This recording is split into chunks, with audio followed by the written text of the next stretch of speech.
school, in my high school days, going back in time about 100 years ago, to a little tiny little crossroads community between Selma and Montgomery, Alabama, back in the worst of the days. Now, despite this fact, we had a high school teacher who was an amazing gentleman, who inspired me beyond belief. Now, this little man stood only about 5 feet 5 inches tall, just about that tall. Just a wee slight little man, little shoulders like this, but he had a brain that was absolutely phenomenal. He was a PhD, and yet he preferred teaching high school kids rather than college because he viewed high school students as being more open to learning than college students. I had the opportunity to learn from this fabulously understated gentleman for several years when I was in high school. Now, I'd like to describe Dr. McGrew. I pointed out that he was very short. He had very small shoulders, just a wee little man, and you would never have believed, and I never believed, that this man had been a highly decorated lieutenant in World War II who earned a Silver Star for his valor in battle. When his platoon came under heavy attack and his heavy machine gunner was wounded, he ignored his own wounds and took over that machine gun and continued it until the battle was ended. As a result of that, the man received a Silver Star, and yet he's willing to teach me in high school? Not only that, but he had a game that he liked to play with us. We thought we had initiated it.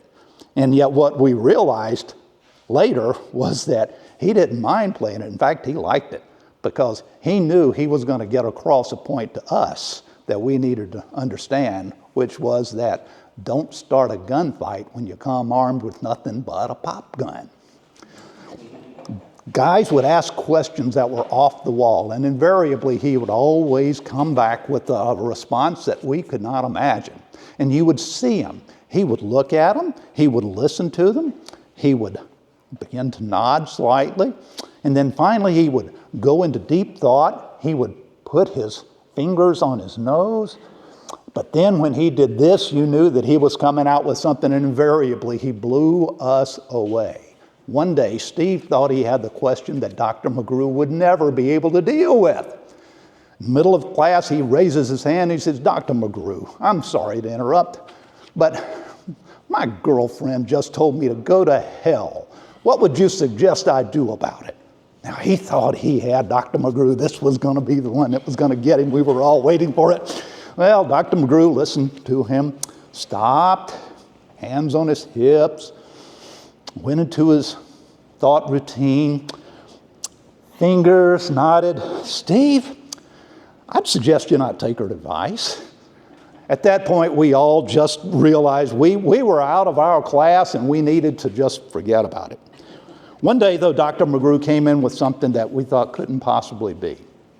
He told us how he had been contracted by a movie studio, a Hollywood movie studio, who were filming in Montgomery around the destruction of the old Kilby prison complex.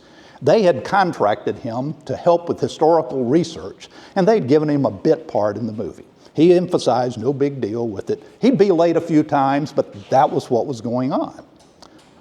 Well, the following fall, the movie was released. At that time, I was a freshman at the University of Alabama, and I had a roommate from Orlando, and I told him that the movie was playing, and I wanted to go to see it. Well, the guy couldn't believe that somebody from a little tiny little place like I described could possibly have anything to do with this. And he gave me crap like you cannot believe. So I invited him to come with me.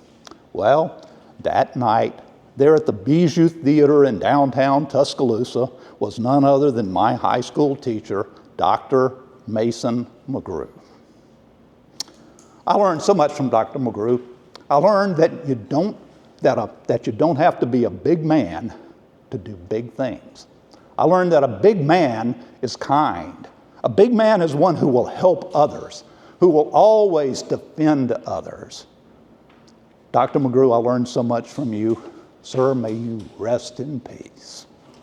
Madam Toastmaster.